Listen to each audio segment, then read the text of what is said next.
Vanier Scholarships are the most prestigious graduate scholarships created in Canada that's open to both domestic and international students.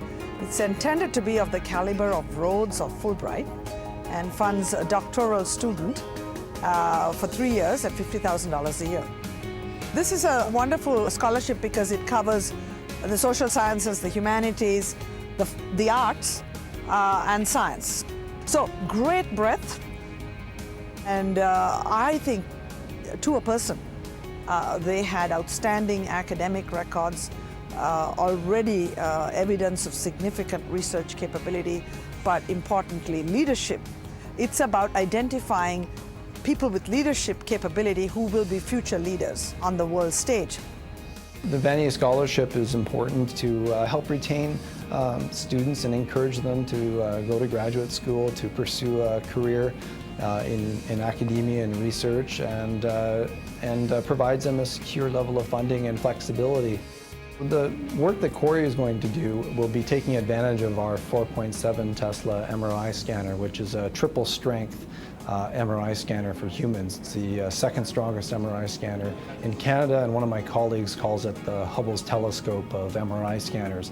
And what we're trying to do is improve the spatial resolution in our images to try to see smaller and smaller things that we can't visualize currently. And the neat thing about MRI is that you can non-invasively, you can peer into the brain and try to understand what's different in the brain of a person with a certain type of neurological or psychiatric disorder, such as stroke or epilepsy or neurodevelopmental disorders, and compare that to people that don't have the disorder.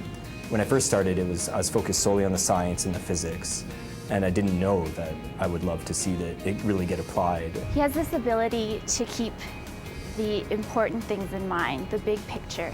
So in research, a lot of the time you get focused on these little details and you're working on a much smaller problem that's a part of a much larger question. And for Corey, it's really natural to remember what's important and to always be returning to that question, and it guides him, and I think it really makes him successful. I think the medical field's great because you get to help people and you get to see those results firsthand.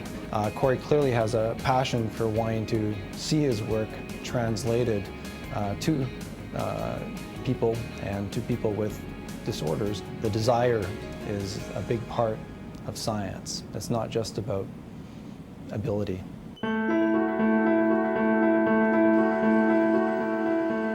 To me, she's a real role model in many different ways, and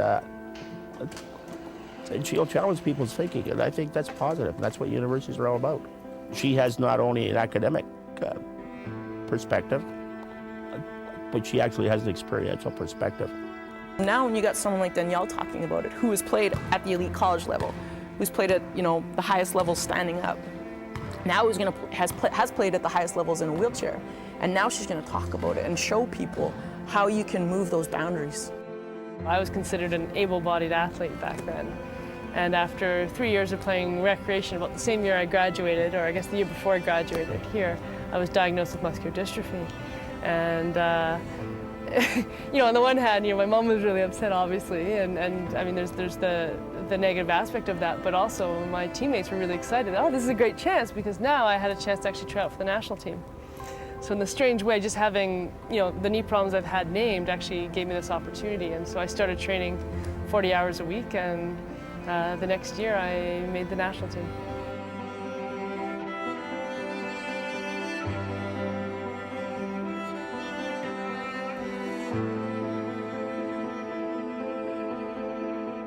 There's a lot of research out there about integration versus segregation. So when we have either in education or in sport, should we try and integrate disabled people into able-bodied sport and able-bodied schooling systems? Nice seal! Great seal! Well, there really hasn't been any research or significant research actually looking at, okay, well, what actually happens when people cross the other direction, right? What happens when able-bodied people actually come and integrate into disability-made spaces? But that's a great shot. And out here, on Tuesday nights, this is where we thrive. We come out, we have all these young kids coming out to play now. She's not able to play on the national team, but now we can pay it forward. You know, we can get the next generation of young athletes to come out and be a part of this. Danielle Piers is probably the most amazing person I know. Whenever I talk about her, it brings tears to my eyes because I become inspired to become that better person.